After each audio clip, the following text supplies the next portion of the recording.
गोपाल जी। राधे राधे महाराज जी, आपके चरणों में कोटि कोटि प्रणाम। महाराज जी, मेरा प्रश्न ये है कि हमें गुरु का चयन कैसे करना चाहिए और कब करना चाहिए। हमें पता ही नहीं कि हमारा गुरु कौन है। हमें पता ही नहीं। तो जिसको पता है उससे प्रार्थना करे। पता किसको है? भगवान को, क्योंकि वही गुरु है। सबसे पहले सबको चाहिए कि भगवान को गुरु पद में बैठा ले। प्रभु श्री कृष्णचंद्र जी, श्री राम जी, भगवान शंकर जी, ये सब सदगुरु रूप हैं। सबसे पहले भगवान को सदगुरु रूप में वरण करो, फिर उनसे प्रार्थना करो कि प्रभु प्रगट रूप में हमें आपका सानिध्य चाहिए। अब आप किस रूप में हमें स्वीकार करते हैं, बड़ी शीघ्र कृपा करके आप हमें वहां पहुंचा दीजिए, या आप स्वयं आ जाइए। वो ऐसा बनक बना देंगे। विद्यार्थी कभी टीचर को समझ नहीं सकता, ऐसे ही हम विषयी संसारी जीव कभी सदगुरु संत की महिमा को नहीं समझ सकते। वो किस स्थिति में कहाँ पहुंचे हुए हैं, सत्य है या पाखंड है, दोनों बातों का हमें ज्ञान नहीं है। तो जिसको ज्ञान है वो भगवान है। उन्हीं से हम प्रार्थना करें कि आप कृपा करके अपने सदगुरु रूप में मुझे आसक्त कर लीजिए। कहाँ हो, कैसे हो, मैं तो समझ नहीं पा रहा। या आप आ जाओ या आप मुझे बुला लो, क्योंकि गुरु भगवान ही हैं। बंदो गुरुपद कंज, कृपा सिंधु नर रूप हरि, महामोहतम पुंज, जासु बचन रवि कर। बात समझ में आए? और कब करना चाहिए? जब हमारे हृदय में ये बात आ जाए तभी कर लेना चाहिए, क्योंकि क्षण भंगुर शरीर है, पता नहीं कब नष्ट हो जाए, शाम मिले कि ना मिले। हम तो भरोसा वर्षों का कर रहे हैं और विश्वास एक क्षण का नहीं है। पता नहीं कब, जैसे पानी का बुलबुला है ऐसे ये शरीर है। दुर्लभो मानुषो देहो, पर देहिनाम क्षण भंगुरा, तत्रापि दुर्लभम मन्येत वैकुंठ प्रिय दर्शनम। शरीर बड़ा दुर्लभ है, क्योंकि इससे भगवत प्राप्ति की जा सकती है, पर यह क्षण भंगुर पता नहीं कब नष्ट हो जाए। उसमें भी बड़ी दुर्लभता है, यदि भगवान के भक्तों का संग मिल जाए, बस काम बन जाए। तो कहीं ना कहीं अपने लोगों पर कृपा है। श्रीधाम और ये सब महावैष्णव का गढ़ है। अगर संत समागम मिल गया तो अब प्रभु प्रसन्न हो गए। जो प्रभु मोहि अनुग्रह कीन्हा, तो तुम आए दर्श हठ देना। अगर भगवान कृपा न करे तो भक्तों का सानिध्य बिल्कुल मिलना हमारे पुण्य बल से नहीं है। अब मोहि भाव भरोस हनुमंता, बिनु हरि कृपा मिले नहीं सन। तो जिस दिन हमारे हृदय में बात आ जाए कि हमारे जीवन का लक्ष्य श्री भगवान को प्रसन्न करना है, उसी दिन गुरु का वरण कर ले।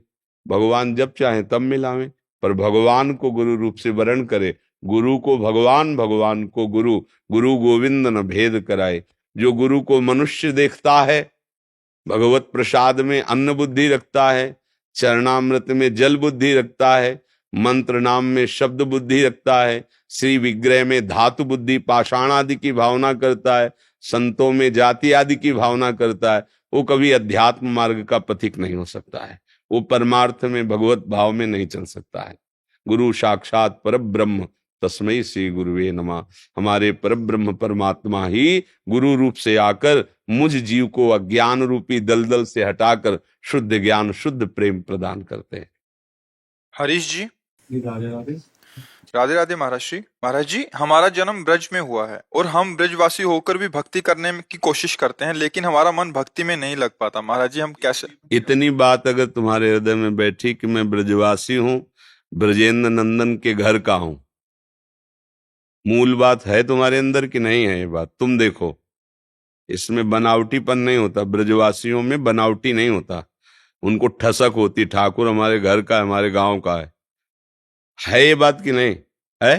फिर निश्चिंत हो जाओ, अगर है, नहीं है तो धोखा कर रहे हो अपने साथ। ये बात जब हृदय में ब्रजवासियों की महिमा है, किस बात की? मेरो कन्हैया, महिमा किस बात की? संत की महिमा किस बात में होती है? मेरे तो गिरधर गोपाल, दूसरो ना कोई, मेरे प्रभु। और वही ब्रजवासियों को जन्म से होती है। श्री कृष्ण, ये अपने तो घर के ना, गांव के है ना, ब्रज का मतलब अपने गांव के ठाकुर है ना, अपने घर के ना, हमारा ही तो कृष्ण है ना। ये बात अगर अंदर बैठी है, इसी बात से महिमा प्रकाशित होती है, प्रभु से अपनापन हो जाना। देखो, वेद स्तुतियों से भी प्रभु को जो प्रसन्नता नहीं हुई, गोपियों की गालियों से प्रसन्नता है। बड़े बड़े उपचार सेवा की सामग्रियों से भगवान को जो प्रसन्नता नहीं हुई। एक गोपी की बहू ने कहा कि 11 छविया गोबर डाल, कंडा थापना है। अब वो गांव की ग्वारिन पढ़े लिखे तो थी नहीं, तो सोचा मैं भूल जाऊं, 11 छविया अगर ना पढ़े तो सास डांट लगाएगी। दिखाई दिए नंदजू के लाला, लालजू, वो लालू लालजू इधर आओ, कन्हैया इधर आओ, खड़ा किया। एक छविया गोबर डाला, एक टिक्की लगा दी, पूरे मुख में 11 टिक्की लगाई। बोले 1 2 3 4 और 11, हाँ अब जा, हो गई, 11 छविया पड़ गई। ब्रह्म को खड़ा किए। ये है यहाँ जो वैकुंठ धाम का स्वामी है, अनंत ब्रह्मांडों का महिमा में भगवान ईश्वर है, यहाँ ब्रजवासियों का खिलौना है वो। ये ठसक अंदर है तो फिर और कोई बात की जरूरत नहीं, इसी बात में मस्ती आ जाएगी। अगर ये बात नहीं तो फिर और तो सब फिर इसी बात के लाने के लिए साधना की जाती है। ब्रजवासियों में स्वाभाविक ये गर्व होता है, हमारे ठाकुर जी, हमारे घर के ठाकुर जी, हमारे प्रभु हैं। जो तुम चर्चा करते हो मेरे ही कृष्ण की तो कर रहे हो ना, मेरी राधा रानी की तो कर रहे हो, तो मेरे नगर की है, मेरे गांव की है, मेरे घर की है। बस ये ठसक आ जाने, यही संत जन ठसक धारण करते हैं।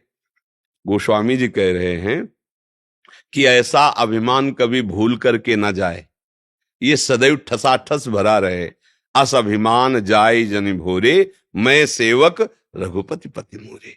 मैं उनका दास हूं और सिया राम जी मेरे स्वामी हैं, ये ठसक बनी रहे। यही ठसक भगवत प्राप्ति कराती है। मेरे कृष्ण, अपने कृष्ण, प्राण प्यारे कृष्ण, ब्रजवासियों के कृष्ण, ये भाव अंदर जब अंदर बैठ जाएगा ना, बात बन जाएगी। आपका जन्म इस रज में हुआ है, ब्रज 84 कोस की रज, बड़े बड़े महापुरुष वंदना करते हैं। तो अपनी महिमा को आप जानो, अपनी बात को आप समझो, तो अपने आप भगत हो।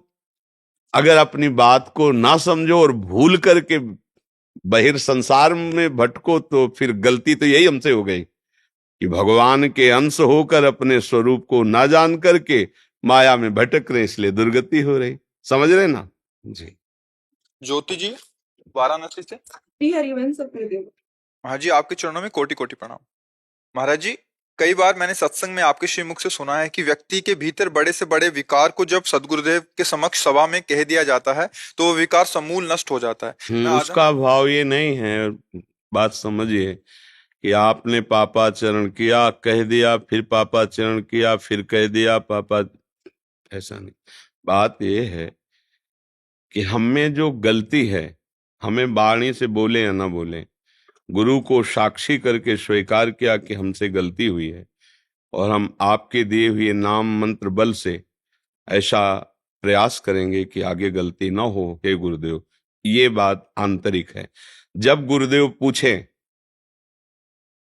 किसी ने बताया या उनके मन में स्फुरणा हुई आपने ऐसी गलती की, उस समय संकोच छोड़कर बिना भय के बता देना चाहिए, जी आप दंड दें या आप क्षमा करें, हमारे द्वारा ऐसा पाप हो गया। तब ऐसा नहीं कि अपने आप से गुरु को अंदर से साक्षी मानकर उनके नाम मंत्र के प्रभाव से निर्विकार होने की कोशिश करें। अगर वो पूछते हैं तो फिर छुपा और कपट रहित होकर बोल देना चाहिए, हमसे गलती हुई है। बात समझ में आ रही? गुरुदेव भगवान, मुझे लाडी लाल कैसे मिलेंगे, ऐसी आप मुझे आज्ञा दीजिए, मैं क्या करूं? पहले नाम जपने का अभ्यास कर लो, लाडली लाल के मिलन की तैयारी कर लो। मिलन की तैयारी तुम करो, मिल हो जाएंगे।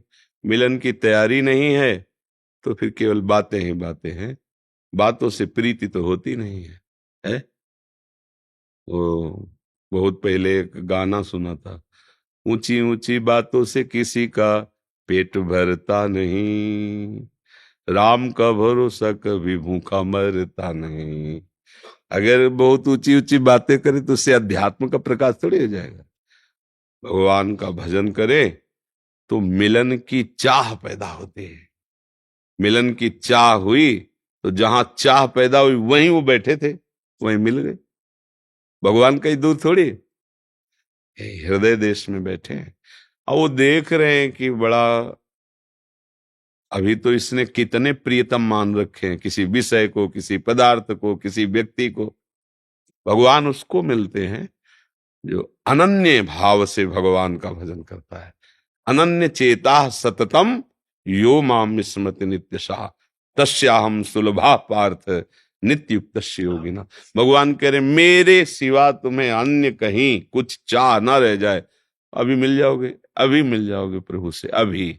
पर यहां देखो, बातें तो हम प्रभु से मिलन की करते हैं, पर अंदर हमारे प्रभु मिलन की पाई भर चाह नहीं है। खास बात अंदर की है। जिस दिन अंदर चाह आ जाएगी उस दिन प्रश्न खत्म हो जाएगा कि कैसे प्रभु मिलेंगे। एक अद्भुत कृपा, एक अद्भुत दुलार प्रभु का, लुट जाओगे। वहीं यहीं बैठे, असल बात उनको कुछ सफाई देने की जरूरत नहीं, क्योंकि वो वही बैठे है ना। हमें अंतर का सुधार कर लेना है। प्रभु कब मिलते हैं? जब कोई चाह नहीं रह जाती, तब भगवत मिलन की चाह पैदा होती है। ये ऐसी चाह नहीं है कि सब चाहों के साथ ही ये भी चलती रहेगी। ये चाह प्रकट हुई तो ब्रह्मादिक के भोग सब विषम लागत ताई, नारायण ब्रज चंद की लगन लगी। ब्रह्मा का परमेष्टि पद भी उसके लिए घास और तिनके के समान नजर आता है, जो भगवान श्री कृष्ण से प्यार करने पर उतर बैठता है। अब तो मुझे प्रभु चाहिए। तो सुरपति नरपति लोकपति जिनके भावे घास, रहे परम आनंद में तज सवही किया। अभी हमारे थोड़ा सा भोग के लिए हम प्रभु को भूल सकते हैं। कितनी कीमत है हमारे हृदय में प्रभु की। हम प्रभु से मिलना चाहते हैं, मिलन की चाह हुई तो ब्रह्मादिक का पद और भोग घास नजर आता। अपनी हालत क्या है जरा देखो, अपने लोग हृदय से देखो। देखो क्या होता है, बातें में, बातों ही बातों में तो कुछ आनंद है नहीं, उसको समझना है। हमारी हालत क्या है कि हम एक छोटे से भोग में, एक दुख में, एक विपत्ति में ऐसे चट से प्रभु को हम बेच देंगे, भूल जाएंगे। हम चाहते हैं प्रभु को। इसीलिए कहा नारायण अति कठिन है हरि मिलन की बाट, या में पग पीछे धरे प्रथम शीश दे काट। शीश काट को मतलब आप कोई चाह नहीं, न जीने की, न मरने की, न सुख की, न दुख की। अब तो आपसे प्यार किया है प्रभु, अब प्रेम किया, आप कोई परवाह नहीं, कूद पड़ा भगवान के मार्ग में। कोई प्रश्न नहीं, कोई चाह नहीं, राधा राधा राधा कदम आगे बढ़ाता चले। तो वो तो खड़े ही है ऐसे, आ जाओ, वो तो खड़े ही है। वो तो बहुत समय से पुकार रहे, ममैवांशो, तू मेरा अंश है, मेरी तरफ आ तभी सुखी होगा, माया की तरफ नहीं। पर हम प्रभु को भी भजते तो माया के लिए।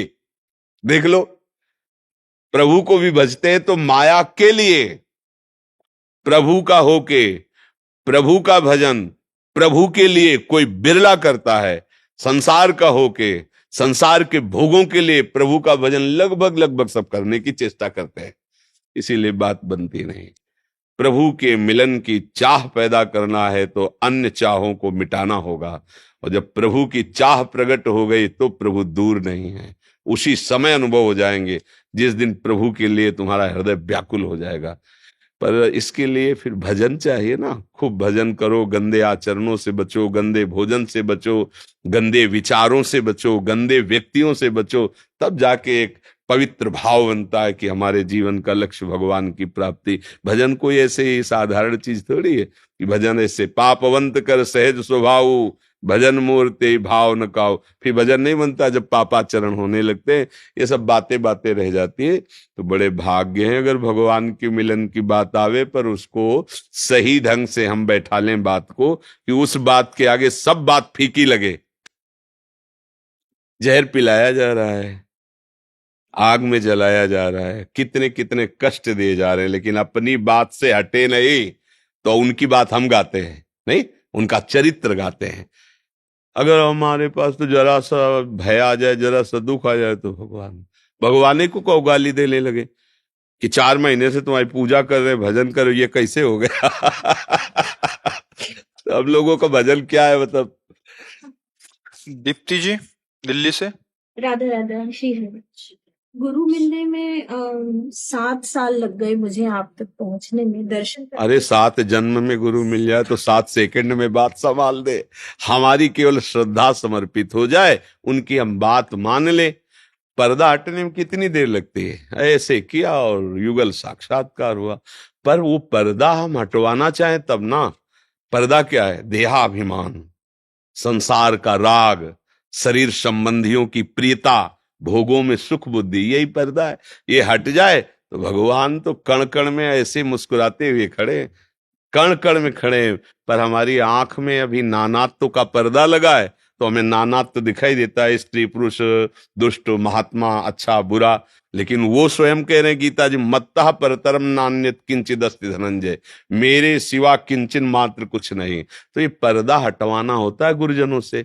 जो नाम दिया, जो मंत्र दिया, जो उपास, खूब भजन करो तो तुम्हारे नेत्र निर्मल हो जाएंगे, माया रहित। जहां माया रहित हुए तो जड़ चैतन्य कछु नहीं दिखत, जहां दिखत चित श्याम खड़े। जिधर देखो प्रिया प्रीतम मुस्कुरा रहे, वो मस्त हो जाता है। जीवन का परम लाभ है। खूब नाम जप करो।